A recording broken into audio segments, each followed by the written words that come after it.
G'day folks, welcome to round 14, would you believe, of Between the Post. Don't adjust your screens.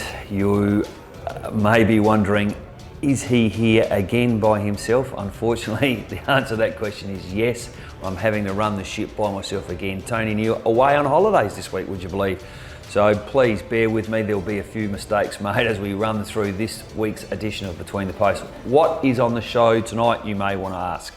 Well, firstly, we'll be doing the normal around the grounds from Division 2 to Division 7. We'll be having an in-depth look at Division 1, and I've got Will Dalwood joining me from the Prince Alfred Old Collegians, and I'm going to put him on the spot because between the two of us, not only are we going to review last week's games, but we are going to do a ladder prediction for who finishes where in 4 rounds' time.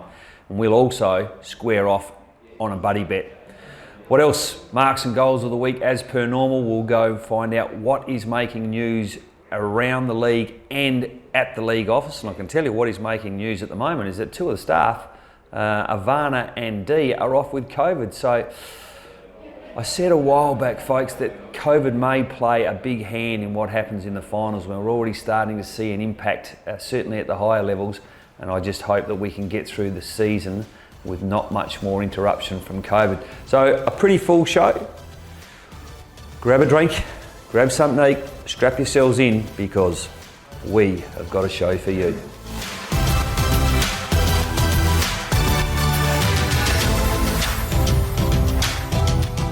G'day guys, the Simon Black Academy is all about education and sport. Our partner in education is Torrens University, where our students either do a 1-year diploma course or a 3-year Bachelor of Business. Around that we run a football and athletic program based here at Norwood Oval, and it's all about trying to develop and take our students' game to a new level. Around that also, our third pillar, besides education and football, is personal development. If you want to get involved, check out our website, which is simonblack.com.au.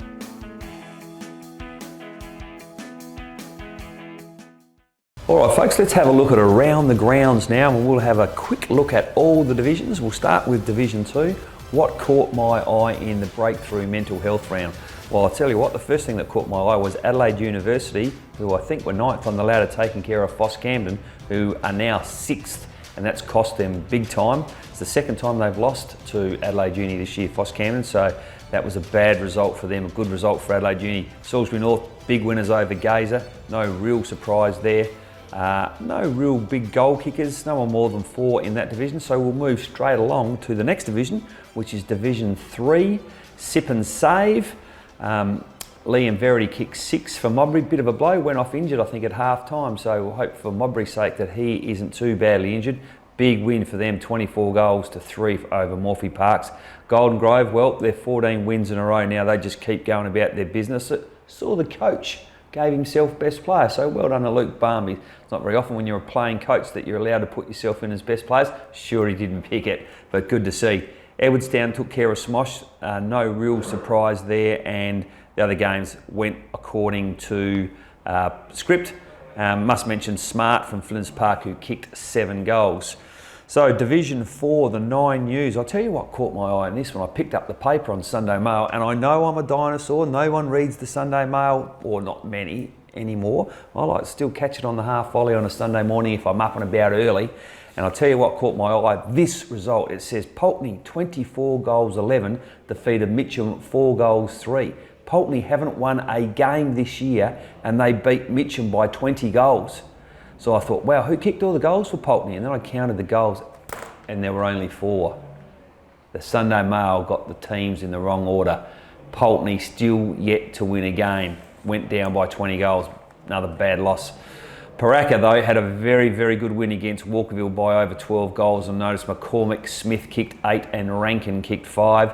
Plympton over Kenilworth, and Pembroke over Woodville South, with my man Alex Forster kicking another lazy 6. Go Alex, go, get us home big fella. Division 5, the Wakefield Sports Clinic, 72 goals for the year to Ben Haran so far for Lockleys. He kicked 10 on the weekend.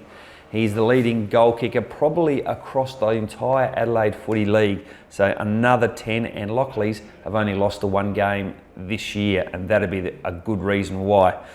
All the other results went as probably you would expect. So that is it for Division 5. It's the O'Neill Sportswear Division. What caught my eye? Well, first of all, West Croydon kicked 27 goals, 19. That is a lot of shots on goal. So well done to them. But Rosewater, they were our filmed game on the weekend, or certainly we filmed their song after the game. We'll show you some footage of that now. They had a good win over the Farmers by a couple of goals.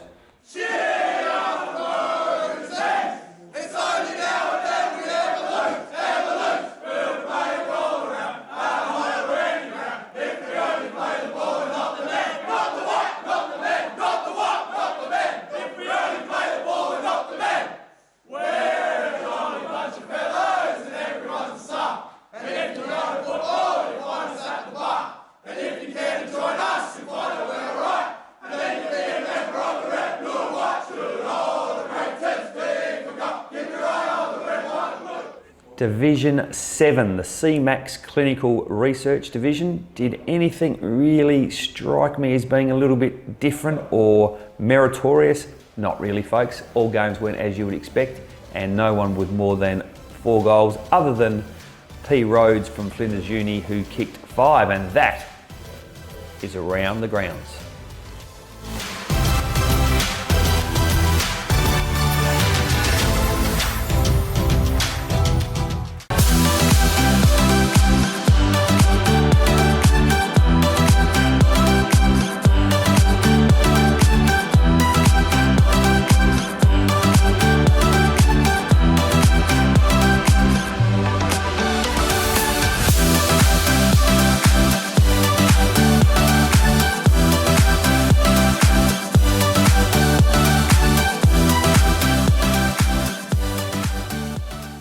Well, welcome back, folks. We're about to do the Division 1 roundup, and I'm lucky enough today to be joined by one of the stalwarts of the Prince Alfred Old Collegians, Will Dalwood. How are you, Will?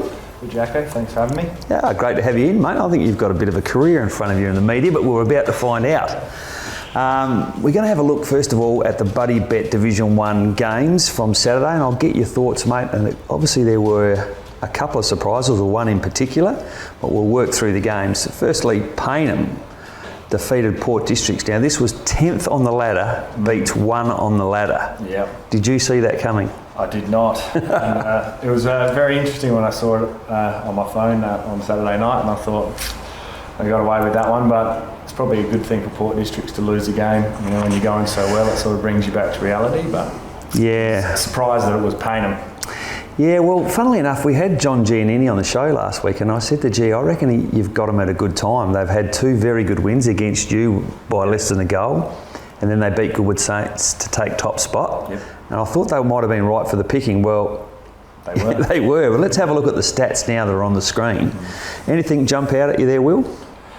Well, as we were talking about before, the inside 50s, you know, Port Districts had 6 more and obviously couldn't put it on the board, so they must have been pretty ineffective. Yeah. For a team that normally does get the ball in there and it doesn't come out unless it goes through, so that's surprising. Yeah, I mean, there's nothing in the disposals. We can see that 255 to 256. Port District had it inside the forward 50 more than Paynham, but it's the lowness of the count inside 50 Correct. that jumps out. 32. Paynham have won with 32 inside 50s. Now, you're not going to win many games of footy with 32 inside 50s. No, and to play 4 quarters and only kick, 8-12 to 7-7, must have been pretty contested and pretty boggy at Paynham Oval there. Yeah, well, funnily enough, when we commentated the game when you guys played Port Districts probably 3 weeks ago, we commented that it looked like the goals were on the sides of the oval rather than at the ends, because the play just kept going across the sideways. Well, and there must have a nice fat oval, and it does get stuck against the change rooms there. So yeah, all right. Well, that's a terrific win for Paynham. That gets them up and about and breathes a little bit of hope for them, doesn't it? Yep.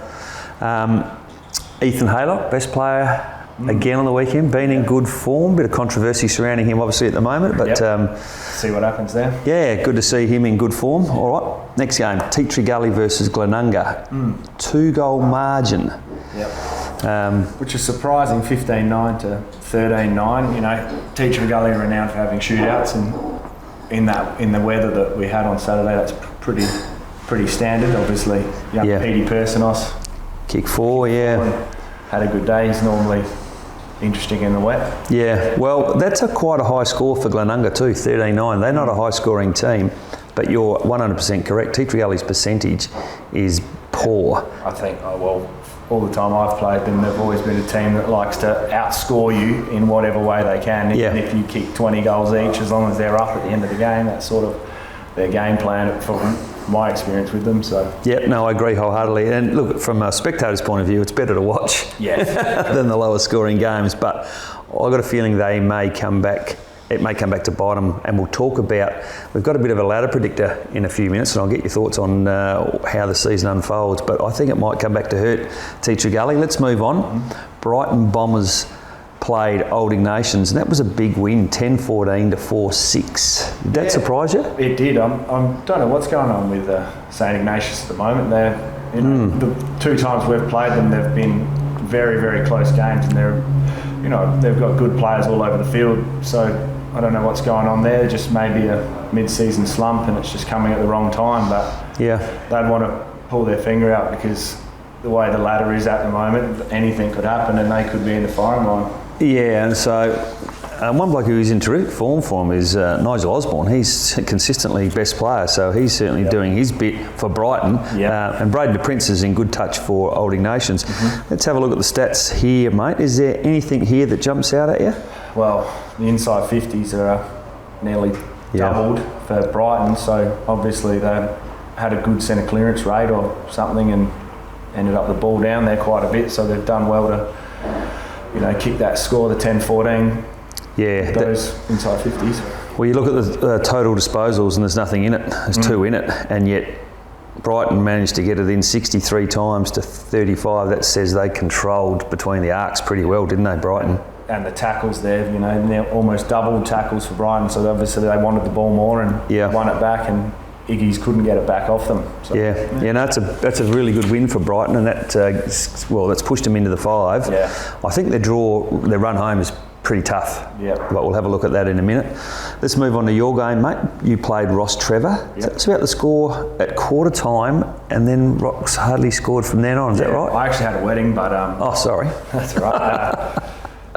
From the updates, it was we were down by 3 goals at quarter time. Right. I don't think we kicked a goal, or maybe 1 in the first quarter, and then half time was even, 4-3 apiece or something like that. And then I was talking to Herden, Jolly and Finn at work today, and they were saying that they just put the cue in the rack sort of thing, and we just started winning a bit more ball in the midfield, and I think Rock's had a few injuries. So I don't know if they had anyone on the bench. Right. Sort of hurt them in the long run in the end of the game, and we just ran over them in the end. Let's talk about your team, mate. One bloke who seems to play really well and kick multiple goals and is helping your form is Finn Herden. Now we know he's at Norwood. Yeah, he's at Norwood, trying to in and out of the reserves, and he actually works for me. He's a good kid, good size. He's 6'5" and 95 kilos, so he's only 19. Right. So he's got a bright future ahead of him for footy. He just needs to find his spot, and we love having him out there because he's got good hands and he leads the ball well. So I don't think we'll have him for long. So if we can keep him for the year at least. Well, there's only 4 games to go, mate. Does he want to keep his job? Yeah, well, he'll want to have to think about it, won't he? It's the challenge for Finn. Correct. Kicks 5 goals. He's obviously very handy for you when he plays. And the last game was the live streamed game, which was between Goodwood Saints and St Peter's. Well, let me tell you folks, that was a game of 2 halves. St Peter's had complete control of the game at half time. They only led by, I think, 3 goals, 3. But on a wet, damp day, it felt like a 6 to 7 goal margin. And at half time, there was no way St Peter's were going to get beat. And I've said that so many times down at Goodwood Saints, and they just keep surprising you. When their back's against the wall at home, they find another gear, and that's exactly what happened in the third quarter. They just crushed in far harder than St Peter's, and in the end, look, it could have gone either way, there's no doubt about that. They end up winning by 3 points, and it's a crucial win for Goodwood Saints because they now go level with Port Districts at the top, and they push St Peter's 2 games behind, so going to be hard for St Peter's. Want to show you some interesting stats. First of all, look at the team stats on this one. Anything jump out at you there, Will? Inside 50s. In the end of the game, must have been the difference for Goodwood there. You know, they had, 11 more inside 50, so that would have definitely been get the ball down there on such a small oval, and they obviously held it in there just to scrape over the line. Yeah, they're a good marking side, St Peter's. You look at the marks, 51 to 41. They've had 13 more marks. That's, 20% more marks. So expected with that forward line they have, Yeah. Saw Luke Mitchell came back from a few weeks off, kick 4, so... Yeah, he played exceptionally well. And in the first half, I think he was the best player on the ground. The conditions in the second half perhaps didn't suit him a little bit. Yep. But yeah, on a dry deck, they're going to be very hard to beat with their marking power. But full credit to Goodwood Saints. Interesting, we'll just have a look at some individual stats here, and I just want to highlight one player in particular. I don't like to highlight this because he had a poor game, but I've yet to see Nick Favretto have a poor game in all the games we've called him. He is my favourite for the medal this year. But interestingly enough, St Peter's tagged him with James Duncan on the weekend and kept him to 9 possessions, 4 kicks and 5 handballs. And I would think most weeks he would have that in the first quarter. So you wonder whether other clubs will start thinking about having someone sit on Nick Favretto. Yeah, correct. But to Goodwood's credit, their other midfielders stood up. Carts in the ruck's a very good player, and they obviously ground the game out and did what they normally do with their big bodies and on that oval, and really just tightened the noose around Saints and got the win and got the 4 points. So. Yeah, well, it was the best game I've seen Jacob Heitman play. We gave him best on ground on Saturday. That was the best game I've seen him play. So you're exactly right. They've got some other midfielders who can jump in. Quite often think when we watch your boys play, why doesn't someone tag Jolly? Because he's such a great kick of the ball and he very rarely gets tagged. Yeah, he just finds good spots. He does.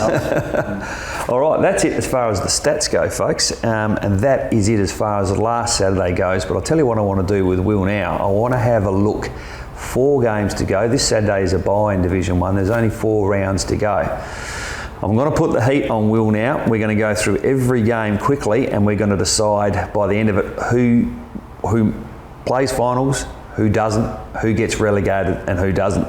Let's have a look at the ladder predictor.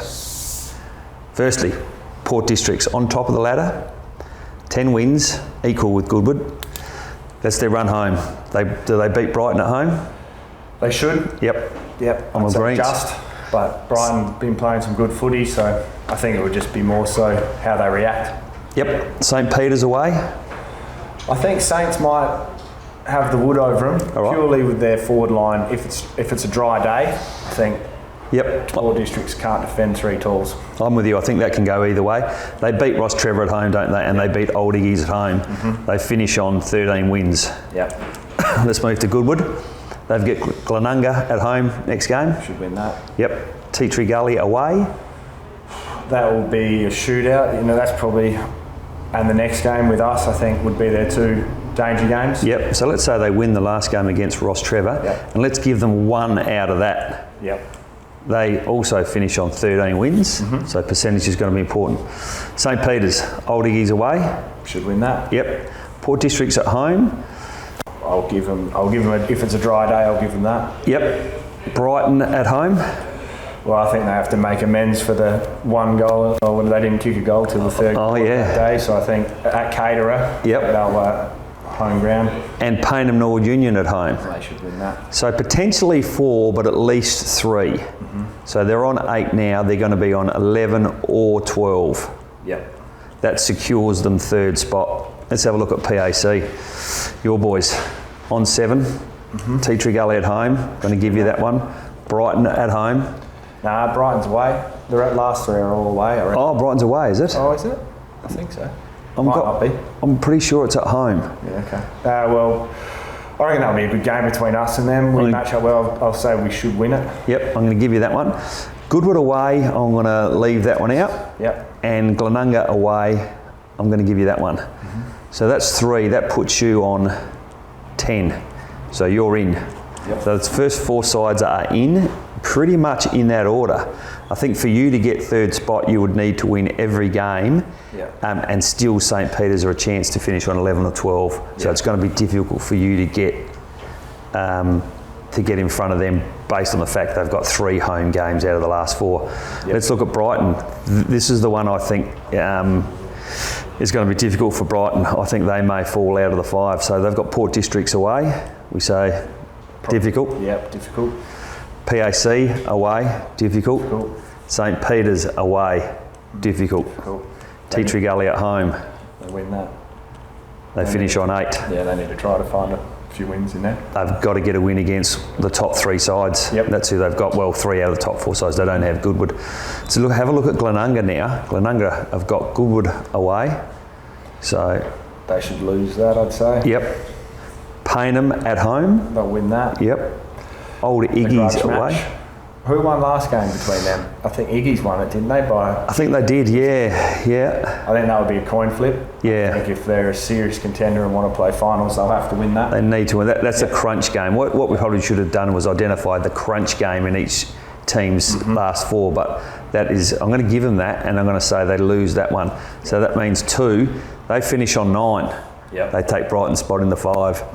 So Brighton's tough draw home, 3 away, is I think going to hurt them. Now, can Tea Tree Gully make it? They're the other side that's on 7 wins. PAC away, going to say no. Should have them at home.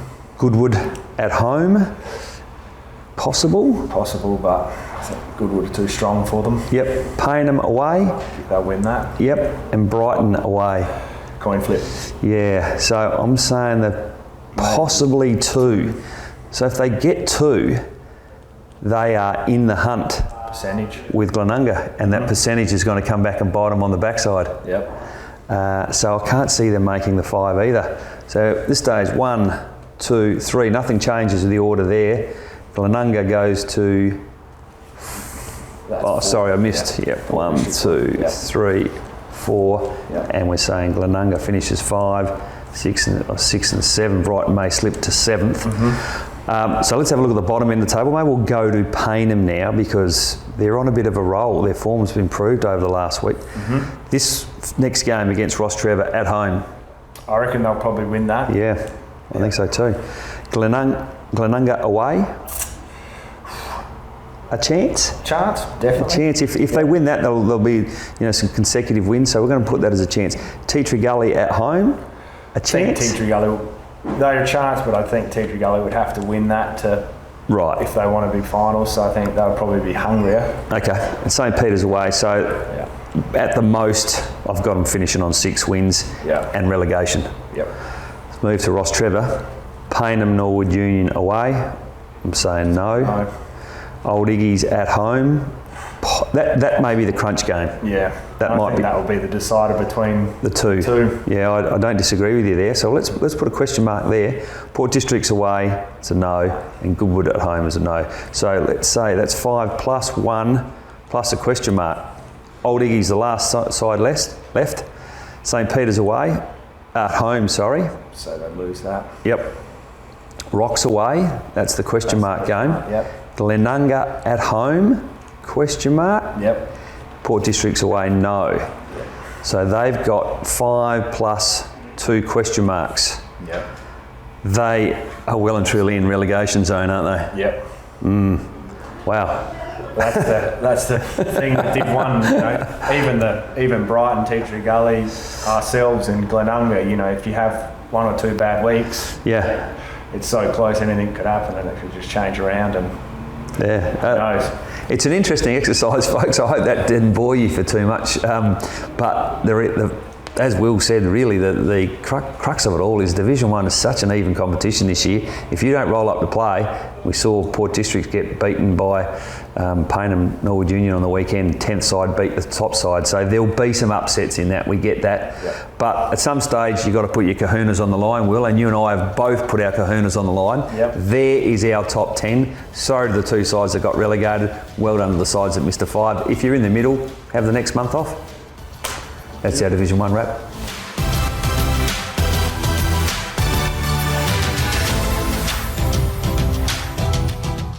Well, g'day footy fans, my name's Phil Herden. It's finals time in the Women's Leagues, across Adelaide Footy League. Let's get into it. This is, of course, thanks to CMAX Clinical Research. If you're thinking about participating in a research trial, you can learn more by jumping onto their website, cmax.com.au. We start with Par A Division 6, the last minor round. Loretto kept Athelston goalless. Adelaide Uni kept Marion scoreless. And Rosewater forfeited their last game to Edwardstown, whilst Modbury had the bye. So the final ladder, at the end of the minor round, Edwardstown are way on top ahead of Loretto, Modbury, Marion, Adelaide University, Rosewater and Athelston did get a couple of wins for the season. So the finals, week 1, the first semi-final, the knockout game, Modbury hosting Marion up at Modbury Oval. Meanwhile at Edwardstown, the second semi-final, Edwardstown hosting Loretto Old Scholars. The winner straight into the grand final, the loser. To play the preliminary final, it's going to be 10 a.m. next Saturday the 30th at Price Memorial Oval, which is in Mitcham. And then the grand final is going to be 10 a.m. Saturday, August the 6th at St Mary's Park. To the Safety Hub Division 5, Fitzroy kept on there, winning away 16 points over Elizabeth. Eastern Park, a huge win over North Haven to knock them out of finals contention. And Kilburn stayed in the running for a possible finals appearance with a 36-point win over Woodville South. That leaves Eastern Park first, Woodville South way back to Elizabeth, Fitzroy, Kilburn and North Haven. This has one more round to travel, 15-round season, and the big game is going to be between Kilburn and Fitzroy. That game is at Sam Johnson Sports Ground. Elsewhere, third versus Firth, Elizabeth and Eastern Park, Woodville South and North Haven, the only team at the moment that can't play finals. Village Bakery Division 4, Glenunga forfeited their last game. Lockleys get the win there. That moved them into the 5 at Hectorville's expense, who lost to Pembroke. Pulteney beat Ingle Farm and West Croydon defeated Jepps Cross. The final ladder here, Pembroke and Pulteney, followed by Jepps Cross and Lockleys. Hectorville just missing out. Ingle Farm 7-7, West Croydon 6-7-1. Glenunga just the 2 wins for the year. The finals this weekend, Duncan Fraser reserves at Jepps Cross. See the Rams host Lockleys in the knockout first semi. Pembroke host Pulteney in the second semi. The direct route to the grand final. Prelim, Price Memorial Oval at 11:50. The 30th of July grand final, 11:50 at St Mary's Park. To the 9 News Division 3. Hope Valley kept Scotch winless for the season with a 17-point win. Flinders Park over Mitcham by 25. Brighton kept Golden Grove scoreless at Goody Saints. Kenilworth were goalless at Goodwood Oval. The final ladder here, it is a top 5 in Division 3. Goodwood Saints, the minor premiers. Golden Grove and Brighton, second and third. Flinders and Hope Valley. Fair gap there to Kenilworth, Mitcham and Scotch. So the first round and a final 5 series here, the elimination final, 4th and 5th, Flinders Park and Hope Valley at Flinders Park, Harpersfield, Golden Grove and Brighton. Remember, Brighton just held Golden Grove scoreless in their last meeting. To the Cinderella's Commercial Cleaning Division 2, Gazer forfeited their last game. Henley got the win. Golden Grove over Brighton, reversing the 2-3 result. Teacher Gully over Goodwood, Flinders Park with the bye. So in the Division 2 reserves, Teacher Gully well on top, Goodwood Saints, Golden Grove, Flinders Park in the 5, Henley, Brighton and Gazer. Their season is done. Golden Grove, Flinders Park, first semi. Teacher Gully, Goodwood, the second semi in the Division 2. Cinderella's Commercial Cleaning reserves. To the league, Teacher Gully over Anglevale by 17. Blackfriars beat Flinders University by 27 and Henley down Gazer by 14.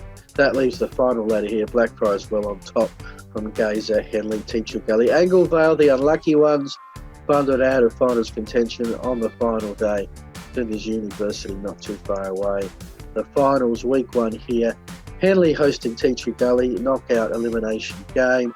Blackfriars and Gazer, who's going to be first into the grand final. Prelim will be 3:30 at Price Memorial Oval in Mitcham, Saturday the 30th of July, and the grand final, St Mary's at 3:30 for all the marbles in Division 2. To Division 1 and the Rezzies, victories to Broadview, Paynham and Old Ignatians, with Adelaide Uni having the bye. Did they mean they still made the 5? Yes, just. Payneham, the minor premiers, percentage ahead of Smosh. Old Ignatius third ahead of Broadview. Adelaide University sneak in on percentage ahead of Morville Park. And Happy Valley's season was finished a fair time ago. Buddybet Division 1, the reserves finals, top 5, Broadview and Adelaide Uni at Broadview, Smosh and Old Ignatius. In the qualifying final, Payneham Norwood Union as minor premier will host the second semi-final July the 30th. In the Buddybet Division 1, Morville Park, a storming 47-point win to claim the minor premiership. Smosh, equally impressive over Payneham to claim third spot. And Happy Valley, a 2-point win over Old Ignatius, a result that saw Broadview play finals at Old Ignatius' expense. Adelaide Uni season done last week. You can see the Morville Park clear minor premiers. Happy Valley second. Smosh just ahead of the logjam.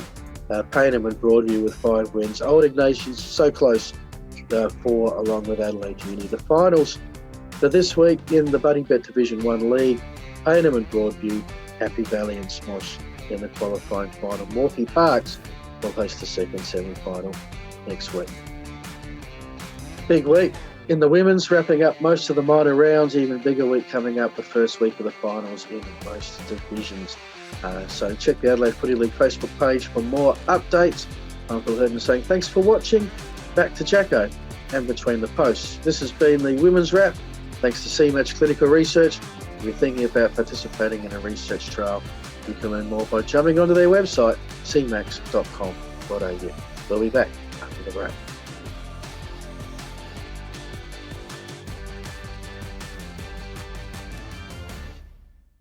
Okay folks, it's time for Will and myself to put our kahunas on the line and have our buddy bet for the week.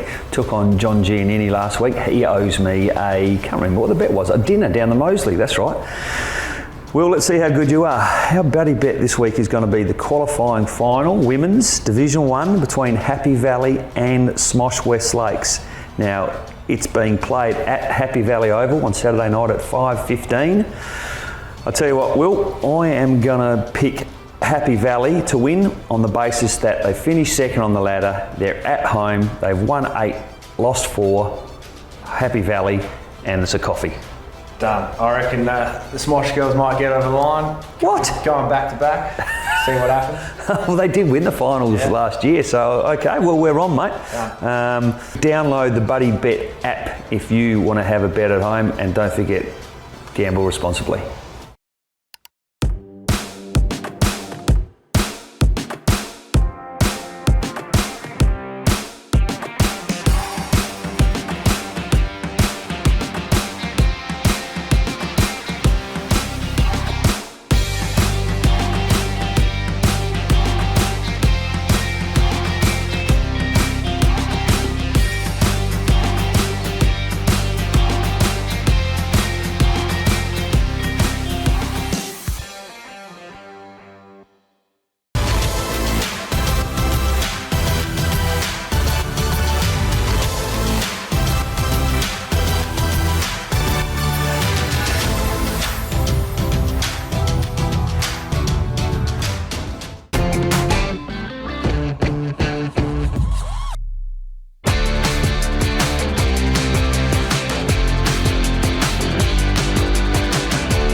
quick and easy low-rate car loan from Police Credit Union today.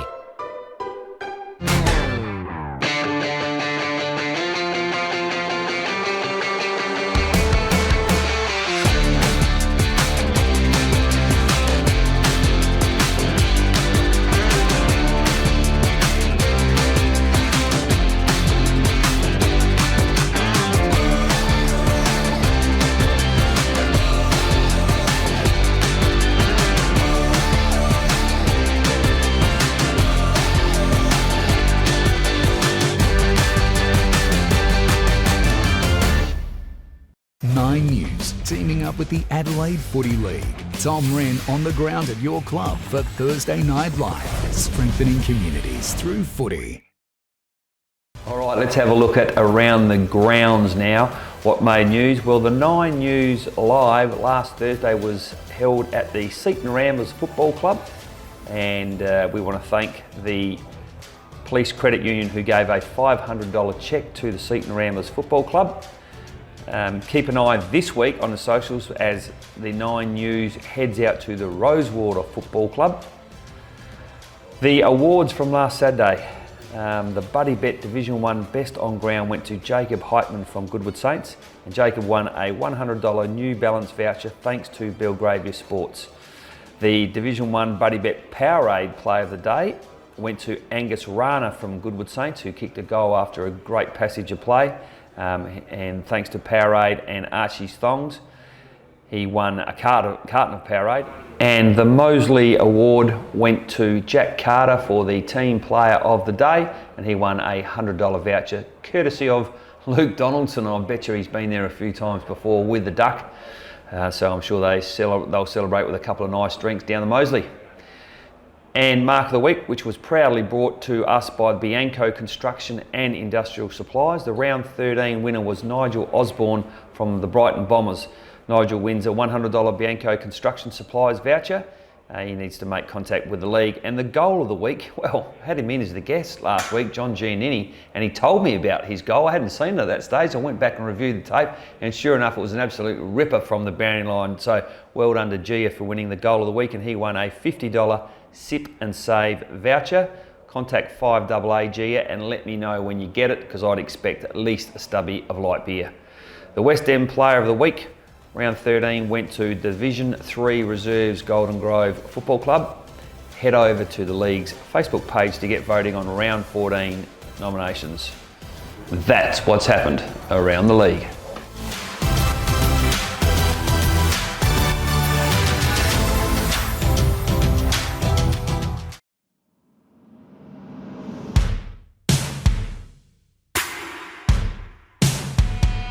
But Mahuda goes all the way. Where again, Mahuda? Good grab by Anjana, then Crone late. It's Anjana the Grey. Anjana. Hillholders win out best. Life on the wire, Twitchy Frank. Twitchy Frank. Classic legend, Wild Planet kicking back, Crone dashing through, will beat the lot of them, Crone! Laugh-a-Lay's coming out, and they reach the line, nearly a dead heat. But this is speedy and professional. Profiteer for Mickey D is going to win easily. Herden continued to open them up late and won very impressively.